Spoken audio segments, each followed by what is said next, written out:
There was 2 women Yes. and 7 guys. So Right. to me, that's a problem already. Especially Eyebrows missing, burn marks, Mhm. eyeballs missing, tongue missing.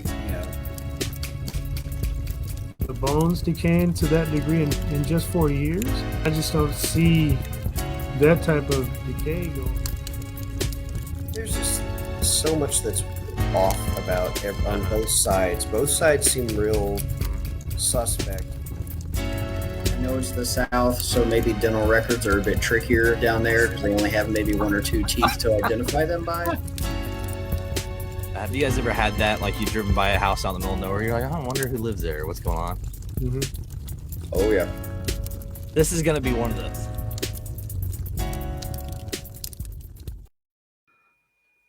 What's happening, everybody? Welcome back to another episode of Cinch Eye Sockets. It's been a while. It's been a minute.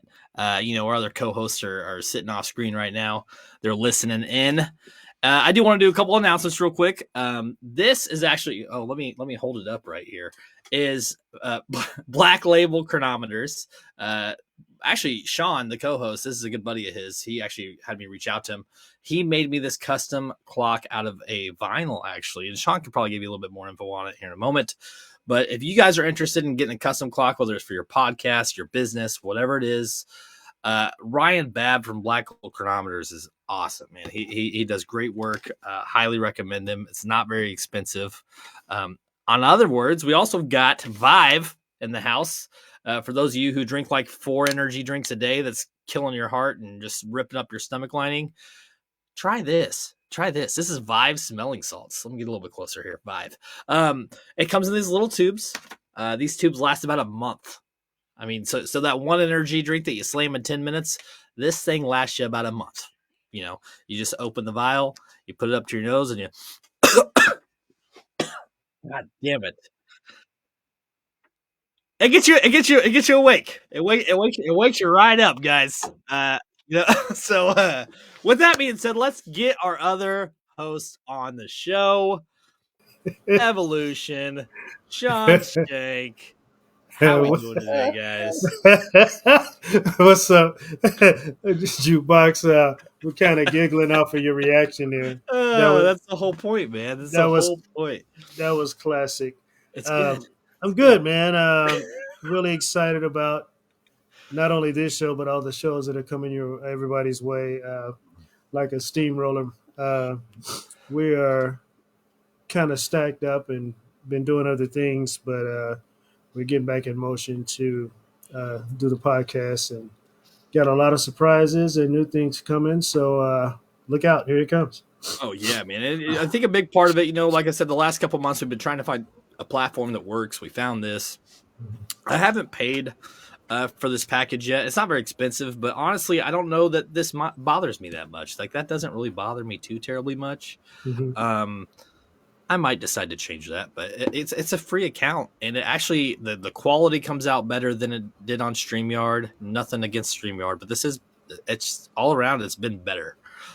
So we're gonna stick with this for now. With that being said, Sean, man, how have you been? I've been good, man. Just like the rest of you, busy. As a matter of fact, I just took on the mantle of wrestling coach again. At Lake Michigan College, they're starting up a club program there, and they asked me to be the head coach, and I haven't picked up a whistle in 7 years. And the thing is, like, I'm older, and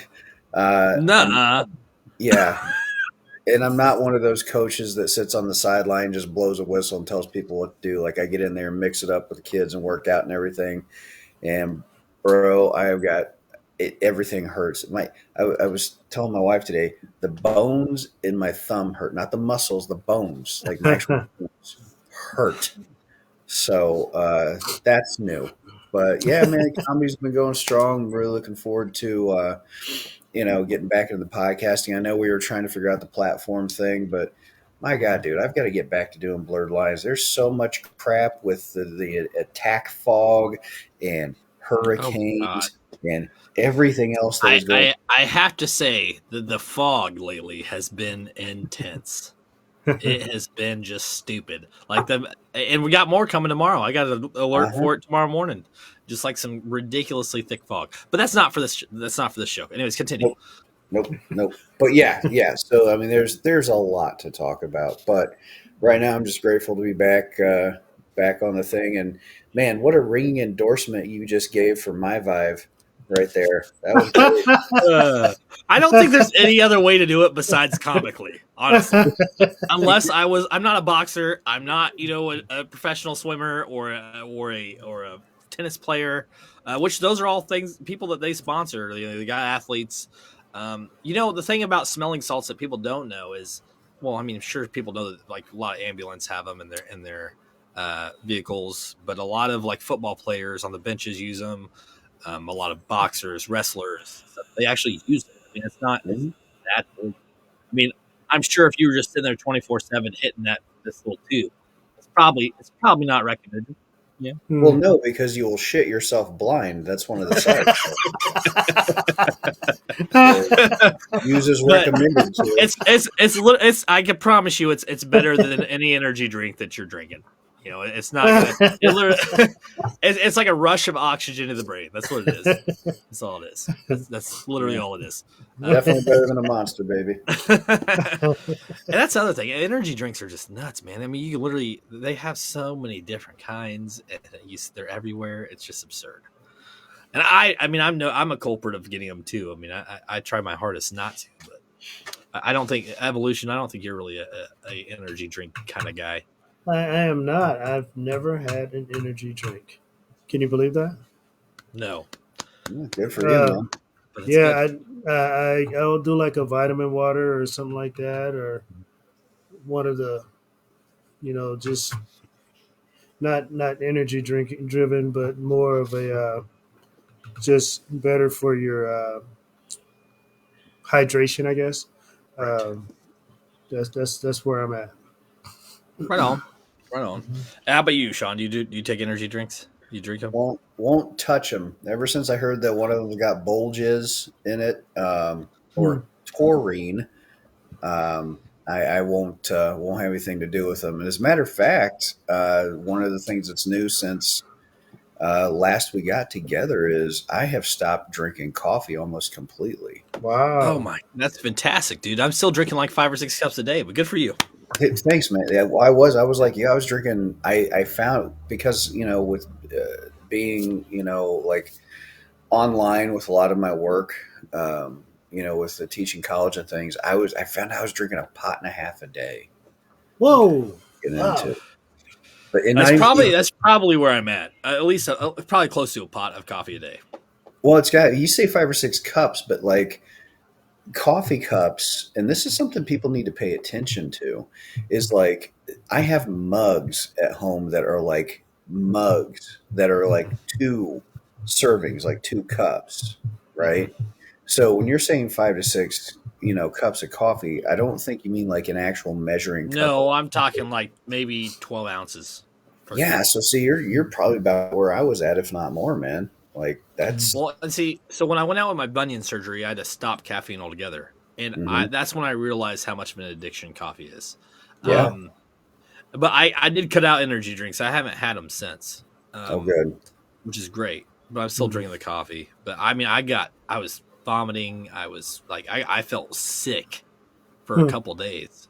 I got migraines. It was so bad trying to just not take it. The withdrawals from coffee. Yeah, just from coffee. The addictions today, man. It's absurd. Yeah. All right. So, with Valentine's Day coming up, I picked tonight's topic, Dantes Inferno, for everybody. You might think it's pretty funny. We're going through the 9 circles of hell. But when I kind of explain a little bit of the backstory of Dantes Inferno, you're going to understand a little bit more as to why that kind of resonates. Okay. So let's pop up an image of Dante here. Let me pull him up. Where you at, Dante? Not a pretty man. I've only seen drawings of him, but that's about it. I thought I downloaded him. Bear with me, folks. Bear with me. Well, while you're downloading, I'm going to put a plug in for the video game that they made of this called Dantes Inferno. Yes. It is visually one of the most stunning epics I think that has ever been created for gaming platforms ever made. This game follows a soldier from the Crusades who he did some bad things when he was, out fighting the Crusades, and one of the folks from the Ottoman Empire took offense to what he did and went back and killed his wife. So he travels basically through hell to save her soul. And my God, that I cannot express it. And you can find full walkthroughs on YouTube. It's worth it just to sit and watch because one, you learn basically everything we're going to be talking about tonight with the different levels of hell. But it's like watching a movie. It is grand. I cannot say enough about the game. It's fantastic. All right, I got it right here. I think. Let's see if it works. Boom. Except we're going to do this. And then I'm going to have to mess around here for a second. New platform juggling. Add us back. Oh, look at that. Look at that. I figured it out, everybody. All right, so we got Dante here. This is just a drawing of him, obviously, and I don't know why it's playing. That's not what I wanted it to do. God dang it. All right, you know what? We're not going to do any images. We're not doing images tonight, everybody. It's fine, though, because everything I had is just written down anyway, so we really don't need it. But you saw him. He looks fantastic. I'll figure it out. I was wanting to use my phone, but at the same time, I have all my info on my phone, so I need to figure out something else. I'll figure it out, everybody. Anyways, Dante Alighieri, I think is how it was pronounced. I was born in 1265, died in 1321. He was part of a pretty wealthy family back in Florence, Italy, and at the time, there was a lot of just, the hierarchy in the government was all family based. Like, who do you know? It seems like, and his family was pretty well known.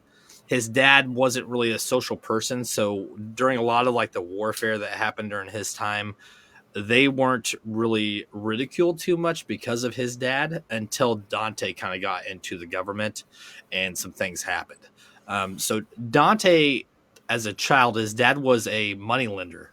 So it's believed that he came from some wealth anyways. Basically in that time, a lot of like government officials and stuff kind of went towards him to kind of for financial stuff. And at the age of 9, he met somebody named Beatrice, who he fell in love with. She was a year younger than him.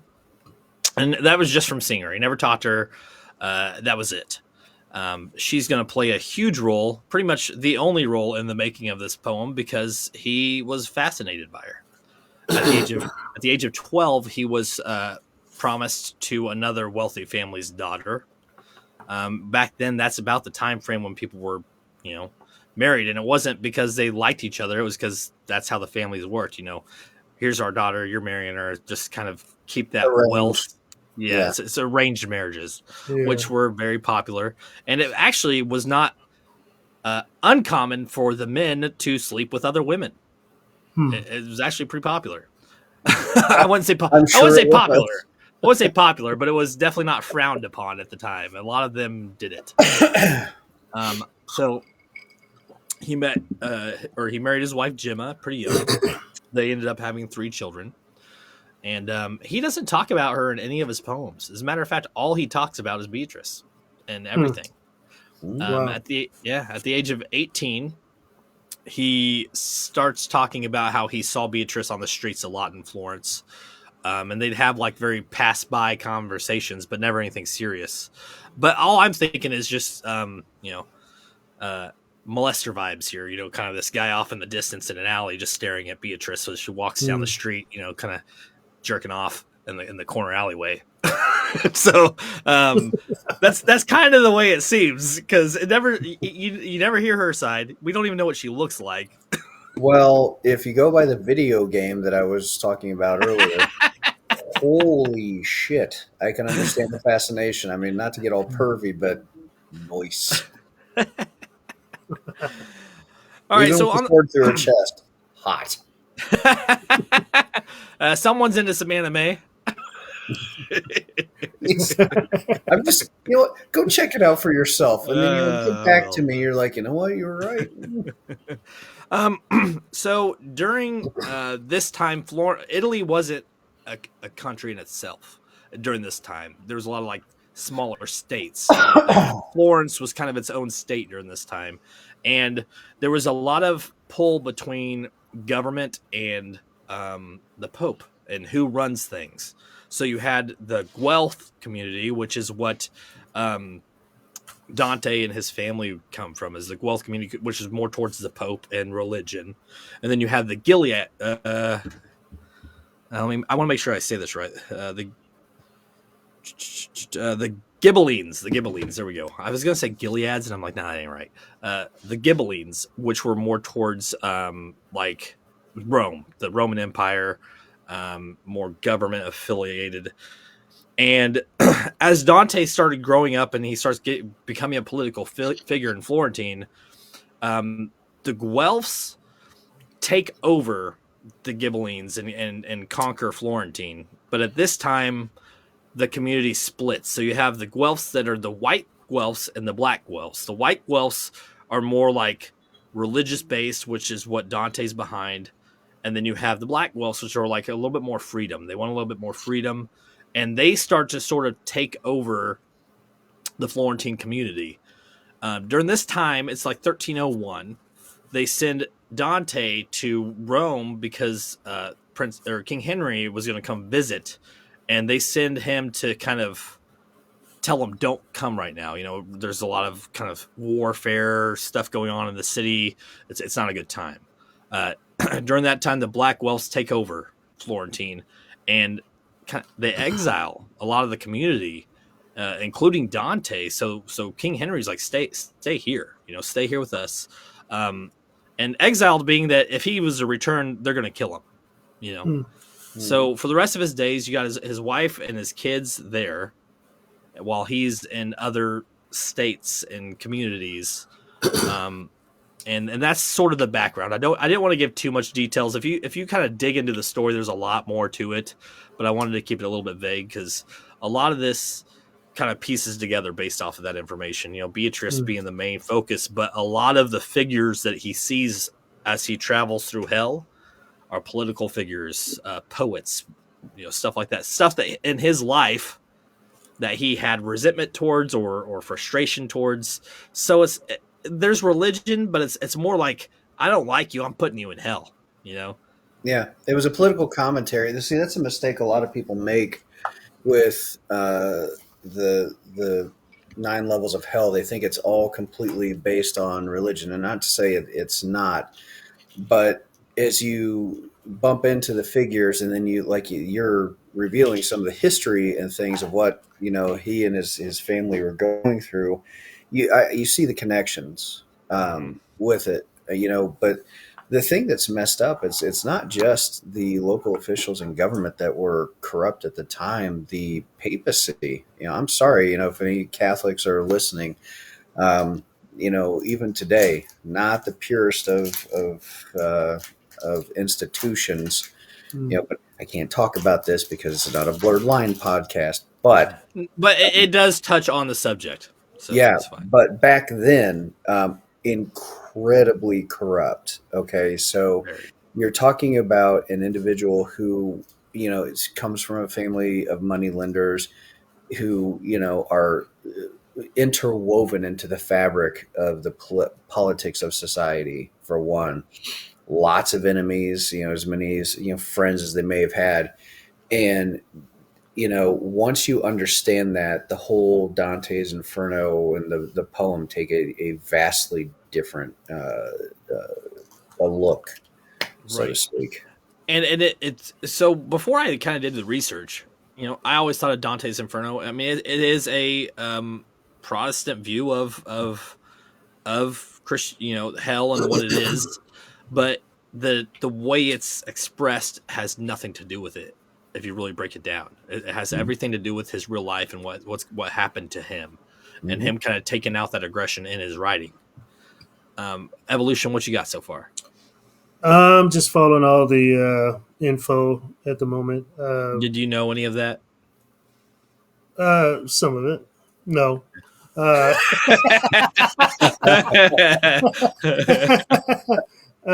it's quite interesting the way this is flowing. I'm definitely going to probably have a lot to say later, but right now I'm just. You will. It also took it did take him 12 years to write this, and a lot of this has to do with the fact that it cost an average person's salary for 1 year's salary is what it would cost to purchase a sheet of paper back then. One sheet of paper, and not many people could write or read. So there's that aspect as well. I mean, think about how much money he invested into the writing of this. I mean, he spent a lot of time during his exile writing this, which wasn't released until 1312, roughly 30. I've heard difference between all my research, but it's roughly 1312 when this actually was officially done. But his journey through hell is in 1300, and it starts out. Well, let's just start to kind of slowly work our way into hell.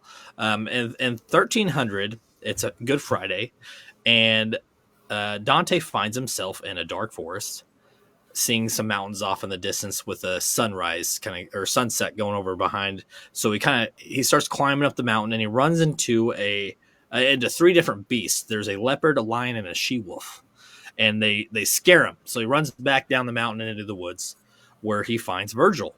Virgil is his ghost guide. This is somebody that he meets. He's very held back. He doesn't want to listen to him. He's actually pretty terrified of him at first, until Virgil says, hey, I was actually sent here by Beatrice and the Virgin Mary to guide you through hell so you can get to her. A lot of this is him just trying to get to Beatrice, who's in heaven. And it happens around the time that he's exiled. So, it makes sense. It all starts kind of just piecing together his anger and frustration towards everybody, and him just fascinated by Beatrice and wanting to go find her during all of this stuff that happened to him. So isn't it sad that the breakdown of this is it's just one man's horny journey to find some tail? Literally. And the more you go into the circles, you're like, man, he really had a hard on for this girl. Especially when you hit the plane of lust. We'll get there. So after Dante says, hey, Beatrice sent me here, Virgin Mary, they told me to take you. And I'm going to get you through here. And unfortunately, we got to go through all the 9 circles of hell. But you just stick with me, and we'll make it, man. So that somehow convinced Dante, like, yeah, I'll follow you, man.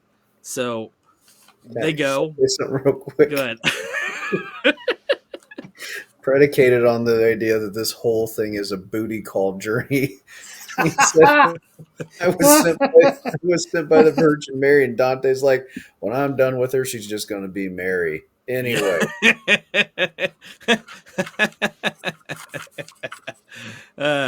He's like, Mary, hold my phone. Record this. All right.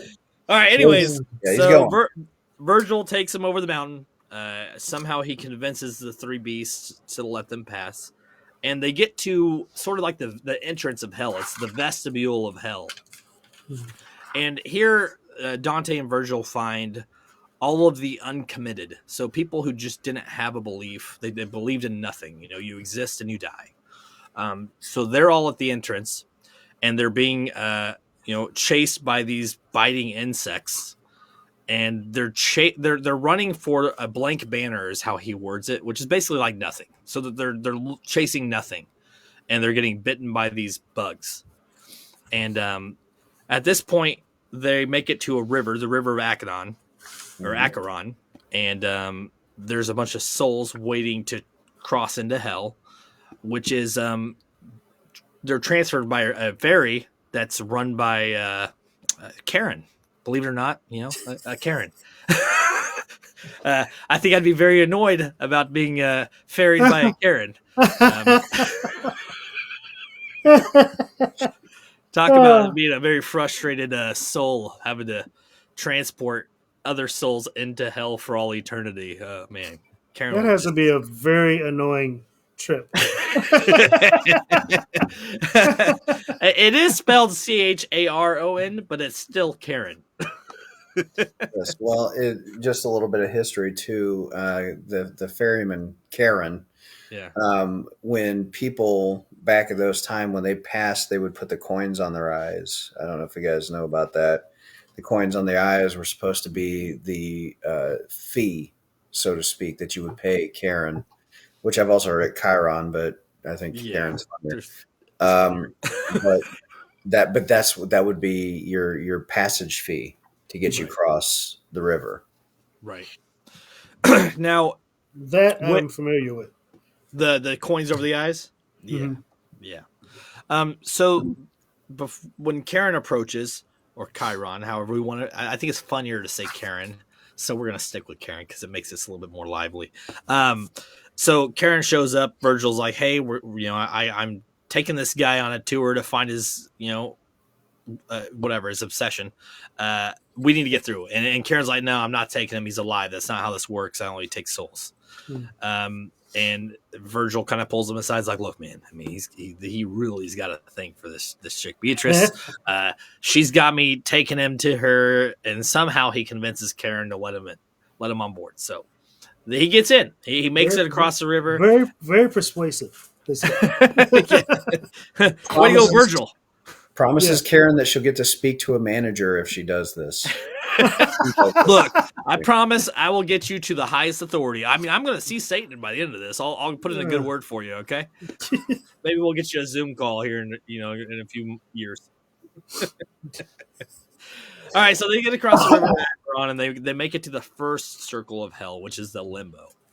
Now, I find this kind of creative because the limbo is actually like the closest thing to heaven you can get if you are a virtuous non-Christian or an unbaptized pagan. So like you believe in something, you're a good person, you just don't believe in God. So this is where you're going. You're going to limbo. You're going to the first circle of hell. It's not great. It's just an inferior form of heaven. They reside in a castle with 7 gates, which symbolize the 7 virtues. And Dante meets some prominent people like Homer, Socrates, Aristotle, Julius Caesar. And they're all just kind of hanging out in this castle in the first level of hell. I thought Caesar was an interesting one for that level. I mean, some of the figures I understand, Homer and things, but I thought Caesar was an interesting choice for that. Yeah, me too. Based off a lot of the things that Caesar did. I mean, I don't know that I'd put him in that category. I don't know. Anyways, they keep going.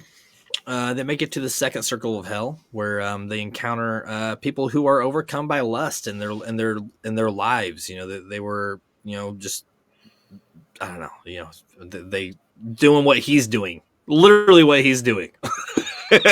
You belong. They're like, hey, we're gonna see you shortly, man. You just keep on going. We'll talk soon. Actually, at the entrance of that level of hell is just a bunch of people just like, see you soon. They're actually so during this circle there are violent windstorms. So they're like being blown back and forth by strong winds, which prevents them from getting peace. They're not. There is no time for them to just relax. They're just constantly being blown around. The strong winds symbolize restlessness of a person who is driven by the desire of lust. Yeah, always being torn this way and that. And as a matter of fact, in the game, I love how this whole thing coincides with in the way they purposely stepped the game one thing after the other. In that it shows a tornadic scene where Dante has his confrontation in the game, and the moaning and wailing and the gnash. It's like it's lustful, but at the same time, it's almost like cries of desperation, where this just continuous want for all of eternity. It's really kind of freaking sad. It is. I mean, and the hard thing about lust is it's tough for a human being to not just kind of it just kind of hits you. You see something, man and woman. I think men are worse about it than women are, at least talking about it or visibly showing it. But it's we express our lust towards people every day, whether it's verbally or visually. What you got, Evolution? You're like gritting your teeth over there, Van. I'm gonna have to pay for the things that I'm thinking right now if I say I disagree. I think women are way more lustful than men. Okay. But this is, hear me out. In every scenario, when lust is involved, for some reason, people are trained to look at the man, right? Mm-hmm. But who is the man with? You know what I'm saying? It's I like mean, men do. We do get attached. It, I think easier than women do.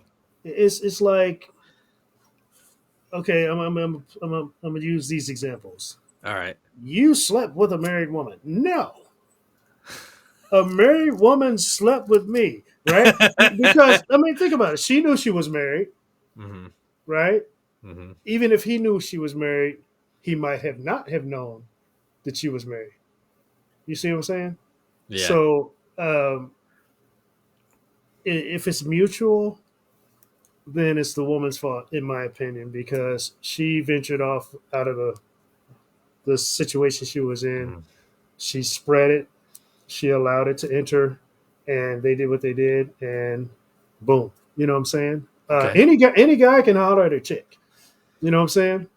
But if the woman responds, is it the man's fault? It goes both ways, but I think that scenario does play out that way more often in that scenario. Like I've known men that have done that exact thing. Mm-hmm. But I do. I mean, I was in a situation like that where it was a married woman, and I didn't know until after. Uh-huh. So I mean, I'm not going to say that you're wrong, but I do know men that have done that and don't care. Mm-hmm. But I don't know. I think that I also get. I think that a lot more men get attached to the woman that they're with easier than women get attached to the man. Like it takes a lot more for a man to kind of get that trust in a woman. Hmm. I think men are a lot more easily persuaded by women. Yes, I would. I agree. I agree with that. But here, I'll bolster Evolution's point here. I have been to strip clubs with, majority men and a few women watching the women dance around. All right. I have also been I did a 2-week run with this comedian named Etta May. And at the end of every one of her shows, she had this thing called Etta's Men, where she had Chippendale dancers that she hired. So we do the comedy show, and then lights would come up, and most of the dudes would leave, a couple would stay, and all the women would stay. All right. And then the lights would go back down, the music would start, and these dudes would run out into the room wearing only Daisy Dukes and cowboy boots and dance all over the women. And let me tell you the difference between how men behave in a strip club versus how these psychos behave when these oiled up dandies come running out and just all over the place. It is night and freaking day. You would think they were insane psycho hose beasts, right? These are just like, yeah, that's nice. And it's like, I'm surprised these guys had skin left after these shows. They are insane, reprehensible, right? And I guess physically, I mean, if we want to talk physically, like an appearance, I think men are a lot less like worried about their appearance when they go out than a woman is. Like they want to appear a certain way. a majority of them. I'm not saying everybody, so don't sit here and think that I'm saying. But if you have 60% of your chest showing, you're you're spraying this glitter on you, and you go out in public, and a guy looks, and you're like, "Ugh, you pervert." I mean, is it his fault or is it your fault? I mean, let's be real here. So eye candy's a real thing now. Yeah, that's a tough road to go down when you're talking It is. discussions because women and male feminists are going to jump all over you saying it's not ever their fault. It's like This will be a great clip, guys. This is going to be a lot of controversial responses. yeah, but it's Take like it. if we're speaking in reality, okay, like we have this thing in the back of our brains that I think Lee Child wrote about it best in the Jack Reacher series where he called it the lizard brain. It is an old operating system that is ingrained into our DNA. It's fight or flight, it's tribalism, it's all the things that just we have left over from when we were cave people. And it is natural. And this is why I never bag my wife when like a hot dude walks by and she's like, appreciation. It's like, of course, because you're wired to look at this. Like she's enamored with Matthew McConaughey. That's a good looking man. And I heard he has got a hog the size of the Mount Washington. Right. And so the fact that she's all about him, it's like, you know what, you go. And if you have a chance, you go for it. Right. I'll look the other way. It's fine. Just don't tell me about it. It's fine. Go do your thing. Yeah. So, but you know what I'm saying? It's like it's old operating software that we see this thing we want to procreate with coming by, and our natural inclination is I want to with that thing, right? And but our modern sensibilities tell us no. We live in a civilized society, so you behave yourself. Right. But to get mad at people for, reacting that in a manner that their DNA pushes them to do, it's the same as if you touch a hot thing and your brain goes, stove hot, stop touching. You see hot thing where your primary instinct is to reproduce and continue the species, which is true across all of nature. Okay, just because we are the highest reasoning animals on this planet doesn't mean we're different in that. Right. So to excoriate men or women for having those impulses is insanity. I agree. Nicely done. And back to what I was saying. Yeah, go ahead. Yes, women are more in that area than men. They're bio creatures, sir. All right. Let's go. Let's keep going. We spent like 12 minutes on that subject. Sean's like, hold on, evolution. I'm going to back you up here, but I'm going to give you a little bit more information. All right, so we're on to Dante, and then they made it through the second circle of lust. And actually, I think that the second circle and this circle probably should have been flipped. So the third circle is gluttony. Dante and Virgil find souls of gluttons who are watching over or being watched over by this three-headed monster called Cerberus. Sinners in the circle of hell are punished by being forced to lie in a vile slush created by never-ending icy rain. So it's literally feces and icy rain. They're just in this like swampy area of just feces and just icy rain. And it's to symbolize their degradation of those who overindulge in food, drink, and other earthly pleasures. He finds people like Chiacho, who tells him that the Guelphs, which is what he was from, will defeat and expel the Ghibellines. And he also finds some random emperors, and one from the Florence during this time is also there. And then they move on to the fourth one. But I think the biggest thing for glutton that I don't like is I think that lust, I don't know. What do you guys think? I think that, I don't know. They're both kind of a tough one because I don't know that I agree that glutton should be in a third. Well, okay, let me take a stab at this.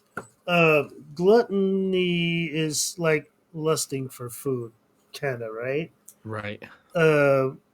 But lust But is wouldn't that be less like less intense than lusting over a person? I don't know. I mean, ask someone who is 400 plus pounds. I don't I'll know. ask. I'll ask Dante when I get down to the second circle here. Well, you're talking Okay. about the sin of excess. Okay, we're not just talking about food. Like food is a Right, bonus, right, but if you're right. looking at lust, lust is. I mean, okay, if we can kind of like a little bit, bottleneck this down to lust is, flesh, desiring the flesh, right? Yeah. But with gluttony, excess of alcohol, excess of food, excess of this. I mean, it's a little bit broader of a topic, so perhaps that's why the level is further down, because it's not just this one focus of wanting some titties and ass. It is, you want many things and you did not stop yourself, so now you have to sit basically and have the grossest slushy that has ever been conceived. Hmm. Mhm. That's Well that's a put. better way to explain it. Yeah, that's a much Yeah, better yeah, way to explain because it's like you said, it's more broad, and the focus is not just one direction. It's like in all directions. it. Right. The cerebrus, um, yeah, the three-headed Cerberus. Yeah. creature, Yeah. Cerberus, yeah. I will tell you, in the video game, once you guys are done, I wish you could pull up images on this platform. I can't wait till I we figure this out. at towards the end of it, I could probably just use my phone and I'll share some stuff. Okay, the image from the video game of their concept of what this creature looks like Mhm. is terrifying. Coming up when we're kids, we hear about the three-headed dog, right? Right. That was Hades' dog, and you Yeah. picture this basically like what you saw in Harry Potter. Remember the Fluffy that was guarding, Right. right? That's what people picture. But man, the concept from the game, truly, it's like, man, these people really tried to envision what hell is actually like. It was scary. Yeah. No, I'm sure that the game is great, and honestly, I probably should try to play it because I'm sure it's an older game. I'm sure it's on all the platforms. Dude, you will fall in love with it, man. I'm telling you, So bro. Dante in himself is a different character portrayed, but it's the same Same concept, same storyline. journey, Yeah, Beatrice, the same whole journey. Yeah. thing. Yeah, he Okay, is a soldier that was not the best human being. I'll tell that's you fair. that. All right. So as Dante and Virgil continue traveling. They make it to the fourth circle of hell. There's a reason why I'm kind of sort of keeping this vague, because I want people to want to go find out more for themselves. I don't want to. There's a lot. I mean, I researched this for like a month because I really wanted to do it. Basically, when I said, "Hey, would you be interested in doing this topic?" I started researching it, and there's a lot. I mean, each circle of hell has its own monster or being demon. One of them's even a worm monster.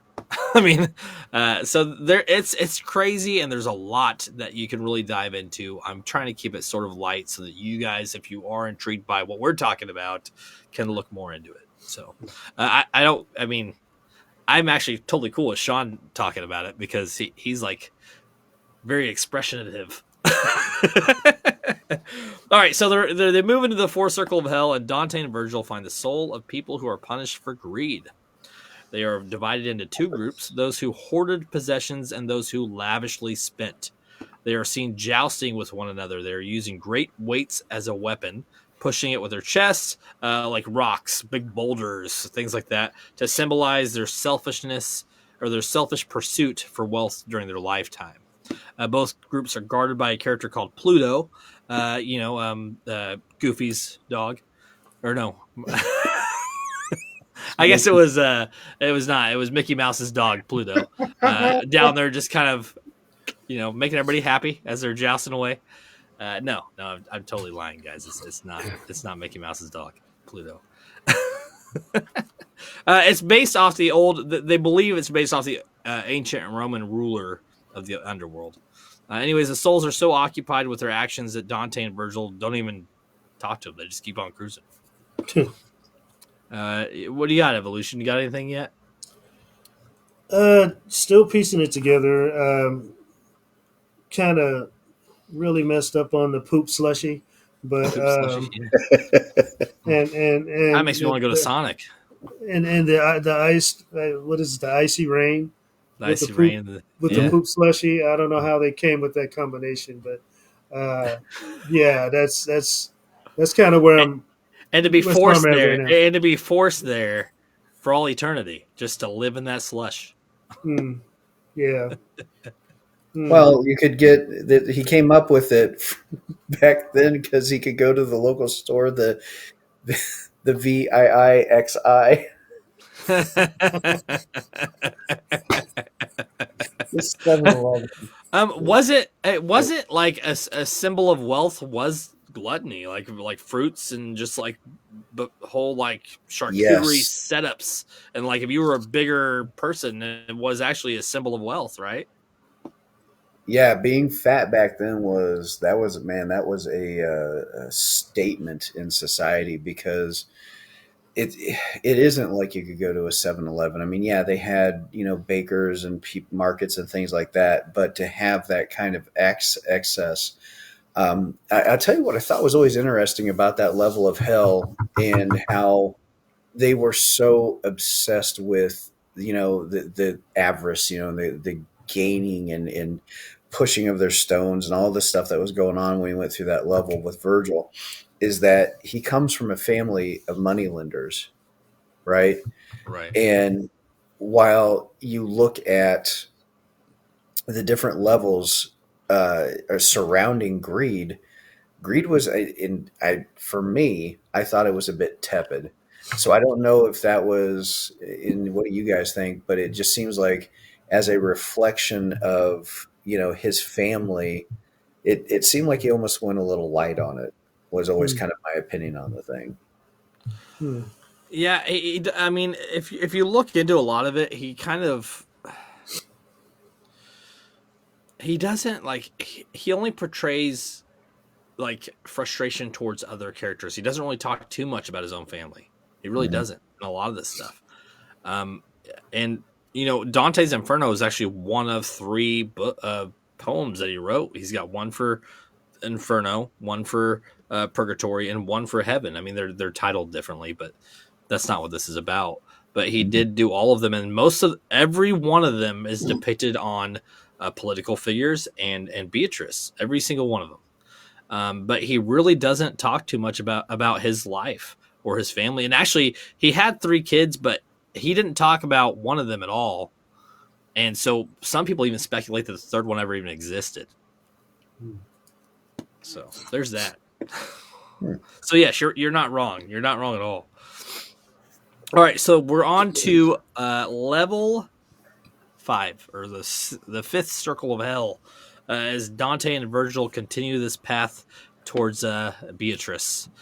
And it's funny, the more that we talk about this and the more that I research, I'm like, man, this has nothing to do with, like, it's really not religion. Like he's incorporating religion a little bit, but really it's just him kind of releasing his frustration in words. That's literally all it is. Mhm. And he's using what he knows from religion to write this. That's all it is. Yeah. So the 5th circle of hell is where the wrathful and the sullen are punished for their sins. Wrathful, taking out anger and aggression on other people. Sullen is more frustration. They're just angry people. They're not really taking it out on other people, but they're just angry people in life.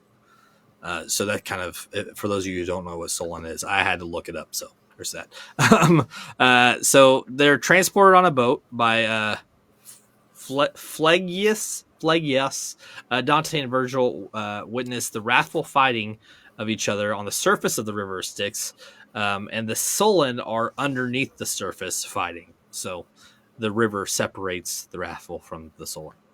Once again, the punishment reflects the types of sins they committed during their lifetimes. While passing through, they find Filippo Argentini, a prominent Florentine politician who confiscated Dante's property in the real world. Wow. Yeah, we're gonna find him there for sure. Mhm. One of No those way. black Welfs. There's no way I'm leaving him out of this poem. We're throwing you in the fifth circle. No, Yeah. the sixth circle. No. But again, it's just it really kind of hits the frustration aspect of him, just kind of throwing characters into his poem from the real world that he knew that did something wrong to him. Yeah.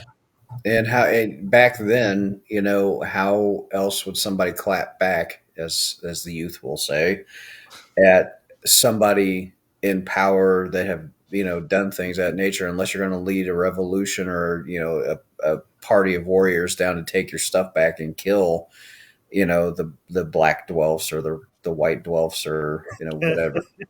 You know Sean, what I mean? Sean, you will appreciate this. You know how comedians are on stage and they say something, hey, these are just jokes. And then somebody comes in, oh, hey, it's just a poem. I was being creative. Yeah. That's exactly what it is. Yeah, it's just art, baby. That's all it is. I'm not racist, but I'm not trying to be mean, but Well, you're sitting here talking about the white dwarfs and the black dwarfs. I'm just sitting here going, what do they have, like a black dwarfs only water fountain? And what we're talking about here. hey, they actually overtook Florence, so if anything, it'd be the white people, the white wolves that had their own little fountain. But yeah, the thing is, it's crazy. It's not crazy. It's interesting that he didn't even try to allude to like this politician who had these qualities was on the fifth level of hell. It's like, no, this particular MF by name at 123 Olivet Drive, was on the fifth level of hell. Just so very clear. As soon as he hit there, he could like sniff him out. He's like, oh, he's here. We're good. Yeah, isn't that funny? Oh, you just so happen to run into him. If somebody confiscated my property, I'd probably do the same thing, though. I'm not gonna lie. Oh, I'm not saying he was wrong for doing it. It's just the irony of this journey through hell and how, like you said, specifically just bumps into him.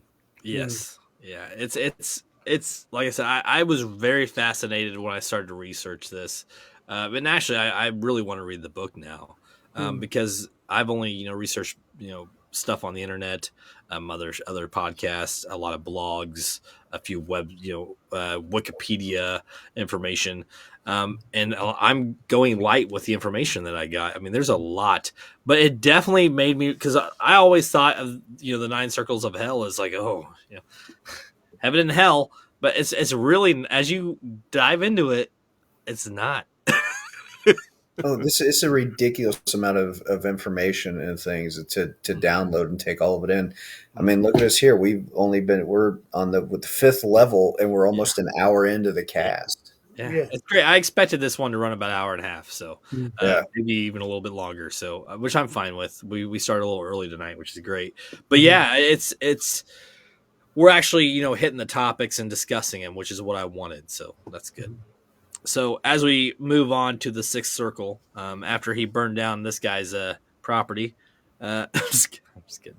I would probably have fought him before I moved on to the 6th circle. Beat the shit out of him before I moved on. Excuse me, Virgil. Can we hold for a few minutes? I understand he's in hell, but I'm going to beat that dude's ass. Feed him that shit slushy. There you go. Take me to this corner before we go around. I'm just going to launch a rock in that direction and try to boom, catch him on the head. I don't think you'd even have to hide it. You're in hell, so they're probably going to love it. Oh, shit. All right, so 6th circle is heresy. Again, all of these circles do have monsters that they get confronted by at the beginning. I'm not going to dive too much into them. There's a lot, actually. That's a whole other episode in itself, kind of the symbolism of each monster, but that's not what this one's about, so maybe at a later time. So when they get to the 6th circle, Dante and Virgil encounter the heretics, contempt to spend eternity in flaming tombs. Here, Dante talks with a couple of Florentines, Fernata degli Uberti and Cavalcante de Cavalcante. Wow, what a terrible name. But he also sees other notable historian figures, including the ancient Greek philosopher Epicurus, the Holy Roman Emperor Frederick II, and Pope Anastasius II. So a lot of big political figures in there. Even the philosophers. And the thing about philosophers back then is that a lot of government officials actually kind of leaned on them because they didn't know how to write either. So, yep.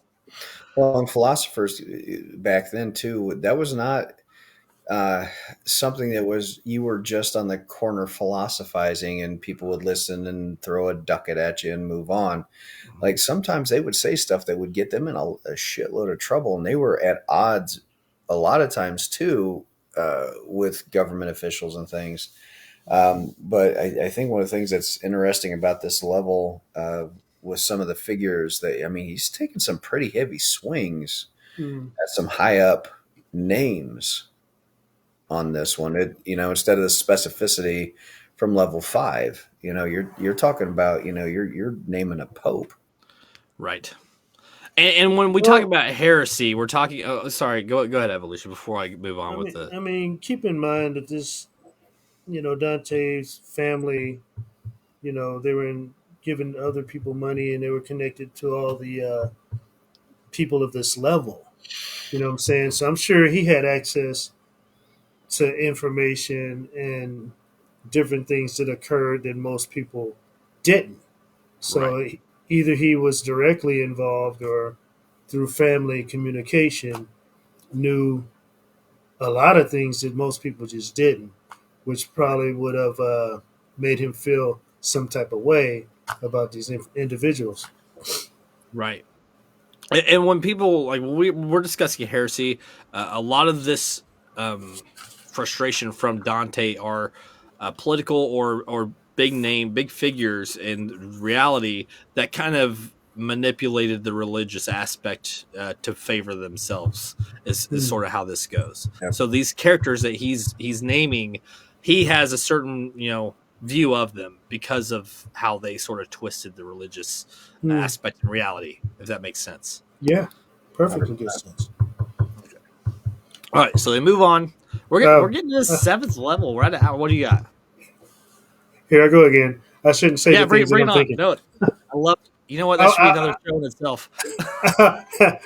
I was just going to say, should I dare to write a poem of this nature? I got some names that I'll probably put on certain levels as well. Right. Evolution's going to be like a shit slushy for you. Like Oprah, shit slushies for everyone. Shit slushies all around, everybody. But no, I mean, again, especially during this time, I think the fact that he wrote this the way that he did, he wrote it to be obviously a huge, it's like a monumental document, even today. He put time in on it. Yeah, he put a lot of time and effort into writing this. And it's called like the Divine Comedy. It's not even technically supposed to be a poem, but it's being categorized as that. Right. So as they reach the 7th circle of hell, Dante and Virgil are on the outer rings. It's divided into 3 rings. The outer ring is housed by murderers and others who were violent to other people or property. Here Dante sees Alexander the Great, Dionysius of Syracuse, Guy de Montfort, not Guy Fieri, and many other notable historical and mythological figures such as Centaurus, submerged in a river of boiling blood and fire. That's a rough place to be.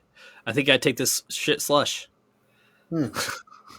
So you're saying, if I heard the name right, the clitoris is hiding on the 3rd ring of the sun's level of hell. This is why dudes can't find it. They're too busy burning in the bloody fire river. That's called the celebration of womanhood. Anyway. In the middle ring, the poet sees those who committed suicide, Their souls have been transformed into trees and bushes, constantly being tormented by harpies that are tearing at their leaves. So harpies, I did a little bit of research, are basically like vultures with a woman's face. Yep. And they're just eating the trees. They're beating the crap out of these trees, chewing them up forever.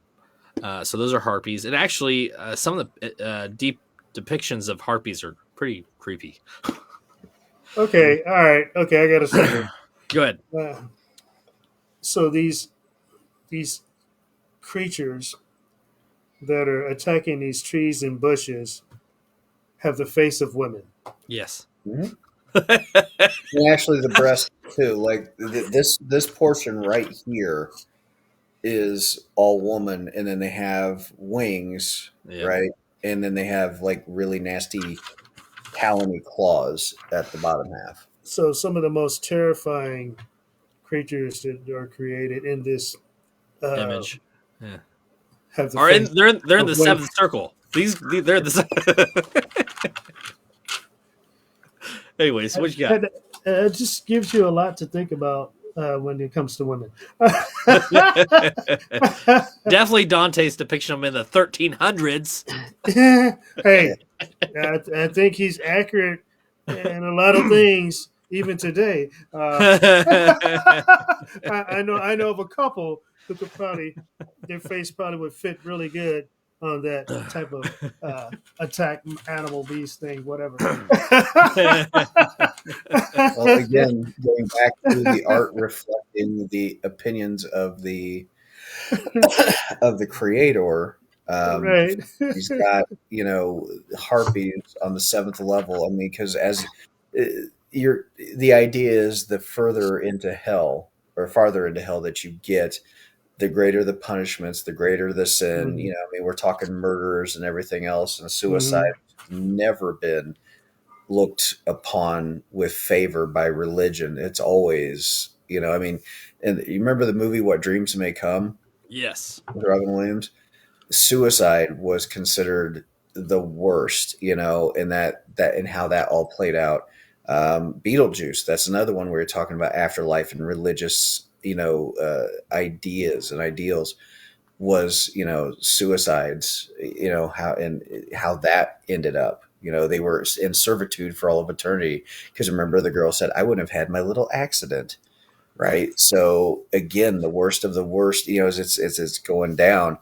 And now you've got this mythical creature that is, as evolution, you were saying, it's like the epitome of, I mean, that term has made its way into common parlance. I've heard people call older women harpies before. Yeah. Yep. So interesting that the way Dante's pushing his own thoughts into this, not just with the political figures and things. Right. And additionally to those who commit suicide, you also have the profligates or gates. I don't even know. Those who recklessly wasted their lives are pursued and attacked on the ground with these trees and harpies, being pursued by savage dogs. The inner ring holds blasphemers and sodomites who suffer in a desert of burning sand and burning rain falling from the sky. What you got? Sean, you're holding back something, man. It's it's like you have murderers, right? Murderers, these terrible, evil people, and then these people said butt fuck. They said cursed God's name, and they were butt fuckers. Yep. And that's like they're worse than the murderers. Yeah. So maybe Dante was a bit homophobic. Yeah. I don't know.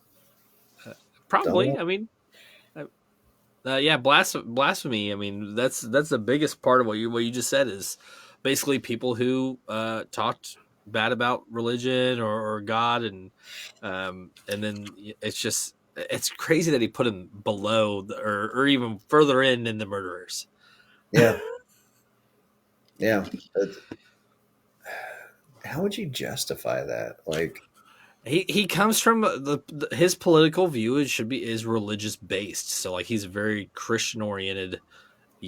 So for him, it's like talk bad about in the name of God, then you're worse than a murder. I don't know. I can see his Uh, view of it. yeah, I think you're hitting it right on the nose, man. Depending on, I mean, think about how people look at things today, and you go back that many years, it's probably amplified considerably because of the time and days of things. I mean, they chop people's head off. They cut your hand off if you stole something. You know what I Right. mean? They cut your tongue out if you lied. It was extreme. You know what I'm saying? Mm-hmm. So I could see and understand why it could be, like you said, considered worse than a murderer. Yeah. In that time frame, yes, Yeah, yeah, definitely. yeah, yeah, yeah, yeah. Yeah. Yeah, I just what a horrible thing. It's like you say, God damn it, and your mom's like, oh, you're gonna be with a butt fuckers for the rest of eternity.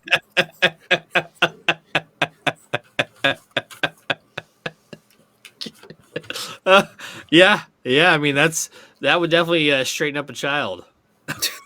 Will there be hot sand, Mama? Oh, you betcha. I like how, I like how you have like an accent thrown in there. And burning rain and burning Don't And rain. Ellen don't Burning Rain, that's don't you right. know? Don't you Don't know? you know? Oh, you'll curse the Lord's name. You're going to be there with those people that do the butt sex. Oh Remember man. when we went across the hot beach when we were in Miami with your grandma? Yeah, and then there will be a butt fucker next to you. All right. So Dante and Virgil, as we continue past the butt fuckers, the eighth circle of hell is is for the fraudulent. Dante and Virgil reach it on the back of Gurion, a flying monster with different natures, just like the fraudulent. The circle of hell is divided into 10 ditches basically, and each ditch houses different groups. So the first ditch is the ponderers and seducers. He finds uh, uh, in the second ditch he finds flatterers, and all these ditches are divided by bridges basically as they're passing them. The third ditch is guilty of simony. Which do you what do you, Sean? Do you know what simony is? No, I'm not. I'm gonna look I it up. know about the ditches, but I don't know what simony is. I'm looking it up. Definition of simony. I guess I could have looked this up first. The buying or selling of ecclesiastical privileges, like pardons or benefices. Oh, okay, okay, yep. Okay. All right. So yeah, there's that, guys. I'm teaching you some things, and me. After that, the fourth ditch they find sorcerers and false prophets. The fifth ditch is corrupt politicians. The sixth one is hypocrites. Dante finds in the seventh one thieves, evil counselors in the eighth, and divisive individuals in the ninth. Boy, he unloaded on this one. Yes. And then the very last one, the 10th, is the falsifiers, such as alchemists, perjurers, and counterfeiters. Counterfeiters are worse than murderers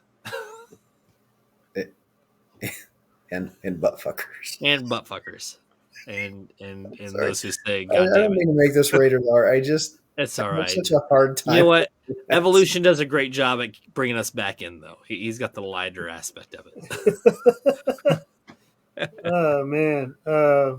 So I just think Dante unloaded on level 9 there. Yes. Uh, he just put all of the people that just got on his nerves that he didn't mention prior. He put all the groups and just threw them there. Mm-hmm. And then the 10th, counterfeiters and falsifiers. I'm thinking that's a nerve being struck because either something that he created was stolen or taken, Mm-hmm. um, and maybe even when he tried to contest it or say, "Hey, that's mine," I did that. I created that. They lied about it, and so there was just no coming back. It's like, say, for instance, you create a. I'm gonna bring it to life. Let's just say Bill Gates and uh, I know his name. What's the other guy's name? Big in computers. Bill I'm drawing Gates him. No, Jobs. the thank you, jobs. Steve Jobs. Steve Jobs. They were on a computer hunt, for many years, and they were on a race to try to be the first one to create and develop the next big thing, which was a computer. Uh, Bill Gates, of course, got the leg up, and then Steve Jobs hated him forever uh, for not being that one. Excuse me, but being number two. I'm thinking maybe there was a scenario like this, not maybe to that level, but someone specifically or that type of person just pissed him off. Well, and I imagine during this time frame, I mean, you don't have the media like we do, so I mean, word of mouth, somebody could have easily taken information from him and utilized it for themselves. And I'm Oh sure it heck probably yeah, happened all the time back then. yeah. It even happens today. Yes, Yeah. Well, and you're also looking at his situation where he's trapped away from home, and he's having things taken from him, and all the political intrigue and stuff surrounding him and his family, and all of that, and people that are bearing false witness against him, his family, everything else. I mean, and it was probably constant from a lot of sources. That's probably like you said, evolution. He's really leaning into this 10th level, or the ditches, Hmm. yeah, because of what is happening to him and his Hmm. family, and no wonder right. he's, because I mean, frankly, hypocrites and fraudsters, et cetera, et cetera, et cetera. You know, it would be easier on a person to not have to suffer all the things that he was suffering if you. It's almost like you just fucking kill me. You know Right. Hmm. what? Just kill me. My life would be easier if you, instead of dragging this torture out, just end it now, right? Yeah. So I could see why that is a level or two down for him. Yes. Hmm. Yeah. Being the eighth circle in the ditches, I think that's a very personal attack kind of thing. Things that were against him in their life and in his real life. So that's where he put a lot of them. Yeah. Hmm. So as I get to, and actually, I didn't talk about it, but this circle of hell is actually got a lot of minotaurs. Minotaurs are kind of overseeing the ditches, Hmm. and actually, Virgil convinces one of the minotaurs after they're all like very aggressive, just pissed off, half bull, half human creature things. That eventually, one of them kind of guides them through the ditches. So there's a lot. There's actually things that happen, and every one of these circles, he puts a lot more like there's a ton of detail that he puts into these circles. So if you do your research, or you're interested in this and you want to read the book, please do. I mean, I plan on reading this book. So, anyways, as we get to the ninth circle, it is for the treachery. For treachery, it's broken into 4 regions. It's basically a massive frozen lake. And Dante talks about seeing mountains off in the distance, but actually they're not mountains, they're giants. And these giants actually aren't even really bad creatures. They were placed there. And one of them, they climb onto his palm and he lowers them through the lake. And there's 4 different regions of the lake, so based off the seriousness of their sins. So those who committed more severe sins are deeper in the ice. The first region is named Cana, for Cain, who killed Abel. Region 2 is named Antenora, after Antenor of Troy, who was counselor of the Priams during the Trojan War. Region 3 is named Ptolemaia, after the son of Ababus. And region 4 is named Judica, after Judas, who betrayed Jesus with a kiss. So very religious on the 10th circle, or the ninth circle. What you guys got? It's fitting. again, considering everything that he's gone through. But I think this one, you know, there's a bit more of the religious tie-in than there is stuff reflected is being reflected from his life. You know, especially with the Judas. You know, which um, interesting that is like one of the deepest, lowest levels for him. Um, you know, and you've got the most powerful beings that he can conceive of, giants being down there to watch over the entire thing too. What stands out to me is if you look at some of these levels. Of course, they're all disgusting and probably the worst environments to be in. Um, but this one is focusing on being frozen and being stuck in deeper levels of frozen situations, which is, I mean, it's one thing to be, I guess, on flames and burning, but I guess to be frozen is way worse. It's cold. It's cold blooded. You know what I mean? It's like Yeah. these acts or these categories in these four regions were so heinous that flames is not good enough for them. It's got to be Well, frozen. and You think know what I about it, mean? you're frozen in a lake. You're not even moving. You're just Yeah. for all eternity. You're just Yeah. frozen. You're a fossil. Yeah. So at least in the flames, they're moving for eternity. You know, it's not like they're not just stuck. They're at least moving. These guys are just they're screwed. They ain't going anywhere. They're just Yeah. stuck in the ice. I mean Um, the creativity and all the descriptions. Even though we're not getting into specifics like the book and everything else, it's still real eye opening, I guess, to to understand everything that was put into this poem, whatever. Of course, it took him 12 years to write. yeah, That's a lot of deep consideration, and I mean, can you imagine how many times he edited and went back and said, "No, that's not better. That's not worse. It's got to be yeah. worse." I You gotta know what buy I another mean? page. I gotta buy another page. Yeah, it's got to be a worse punishment than what I got here. It's got to be something deep, dark, and disgusting. You know what I mean? Yes. Yeah. So I can only imagine how many scrap papers it took to get to where the final edit. You know what I mean? Yeah. And as we kind of talked about the edits, you know, the paper back then was like stretched animal skin. Yeah, That's really what yeah. it was. Is extremely stretched animal skin that was being used for paper. Mm. And so that's why it was so expensive because it was a process to get that one sheet. Heck yeah.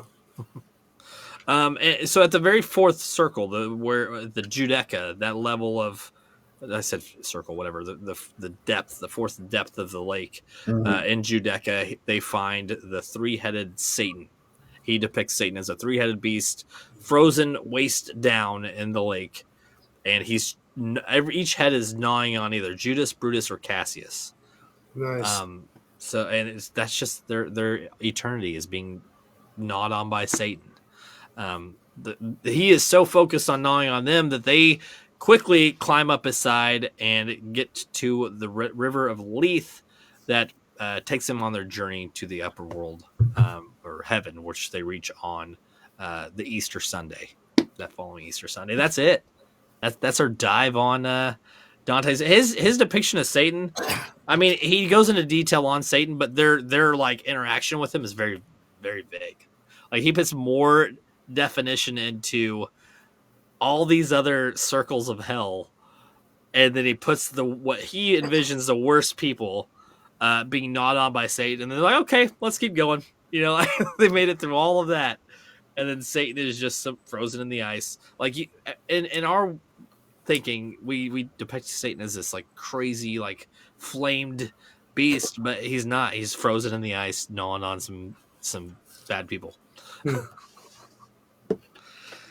What do you got, Sean? No, I just picture it like you ever see a toddler with like a lollipop or A, something. Just a like, chew toy.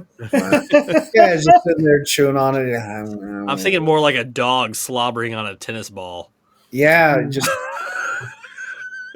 you know what that is? It's almost like, and I remember thinking this before. It's almost like a letdown when you've gone through this incredible journey, and I think that's kind of what you were intimating here. It's like then you get to Satan. This is the head dude, the one, the most everything is leading down to this guy, and you've got him just going, "Rah, rah, rah, rah." All right, let's, journey's over. And it's almost like the TV series Dexter.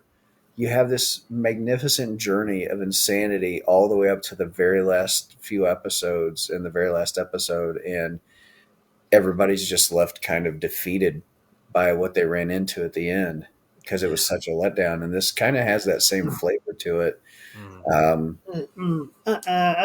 Yeah, I can identify with both of you, but I'm thinking more of like because I'm a movie watcher. I watch movies all the time. I'm thinking of a movie that starts spectacular. It builds, it builds, it builds. It's perfect. It's great. It's great. It's great. And they put so much creativity into the start and the middle leading up to the end that by the time they get to the end, they're like, I got nothing. You know what I mean? I can't top what I built up to. I have nothing. They just go brain dead, and then say, well, we got to end it somehow. Okay, so let's just have the person shoot the other person, and that's it. Yeah. You know what I mean? And then That's fair. you're all like on the edge of your toes or edge of your seats, and you get to the end, you're like, really? That's it? What? That's all it was. So I think maybe because Dante poured so much creativity into all the other levels, by the time he got to the last level, he just didn't have nothing left. I mean, he couldn't dig any deeper. You It know what I mean? also kind of puts some it kind of solidifies the concept of that this wasn't so religious based. I mean, he used hell to put these people he didn't like in it, but it Yeah. was about the people who did him wrong and the people and how he saw them, not Hmm. Satan himself, just the people that he wanted to place there. Hmm. So, yeah, yeah. then I think you're right, and I think that's for lack of a better term, he shot his wad. And it's like, okay, well, we've gotten to the last bit here. Well, who are some really bad people? Well, there's Brutus, and but you know what I mean. Yeah. Yeah. He ran out of victims, is what he Yeah. did. Yeah. Yeah. That's exactly what it was.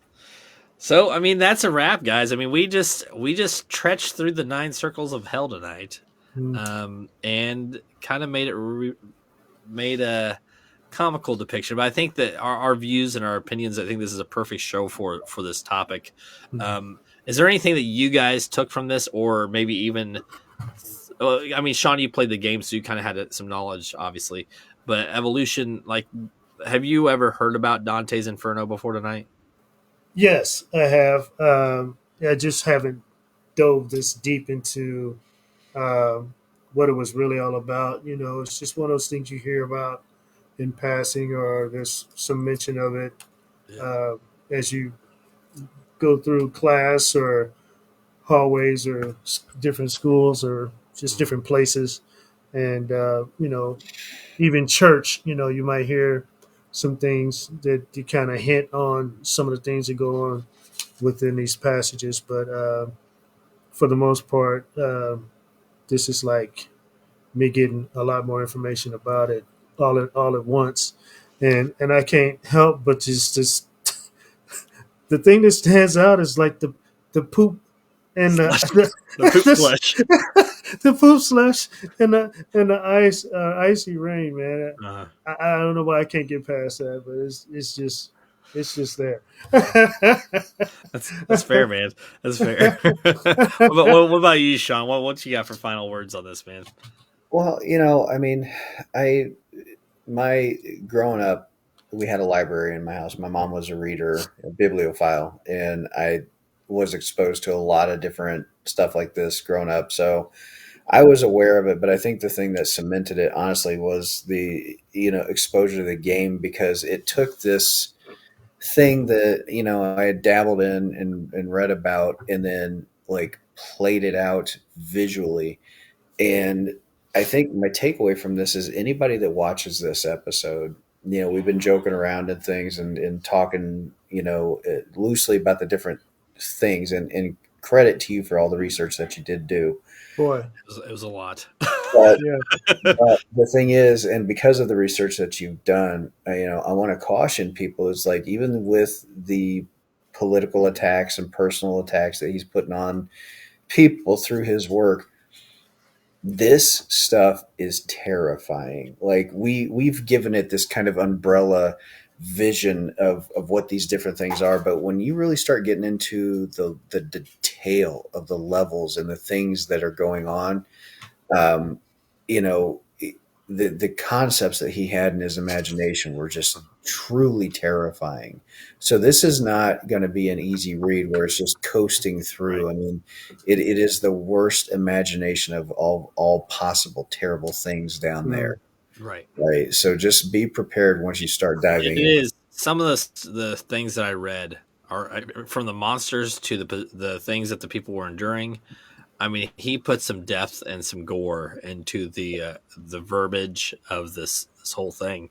It is very enticing. Like for me, doing the research, I'm like, oh, I'm interested. Like that's cool, and a lot of you might be, but if you have like, if you're squeamish, faint of heart, or whatever, this might be as far as you go on the Right. subject. Right. Yep. But yeah.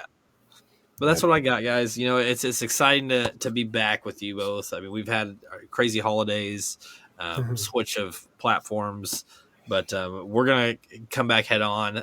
Numbers are still growing. I mean, we're doing great over the last few months. The Facebook channel's grown. YouTube's still steadily climbing. We're up to like 1,116 subscribers. Nice. And even TikTok, I mean, just from posting clips from the shows, has climbed several hundred followers. So I mean, Sweet. it's just a matter of getting our name out there. So to everybody that's tuning in tonight, to everybody that's gonna listen later on, or made it this far into the show, we appreciate you Right. so much. We got a lot of stuff coming. More blurred lines on the way. We got the Journey 2 coming. It's almost completely wrapped up. We just got a few final touches, but it'll be out there soon. And we're looking forward to a new aspect that I'm not going to talk about one of your shows. And yeah, man, I mean, I'm excited. I'm excited to see where things go. So Yeah, absolutely. until next time, everybody, we will see you around. Take care.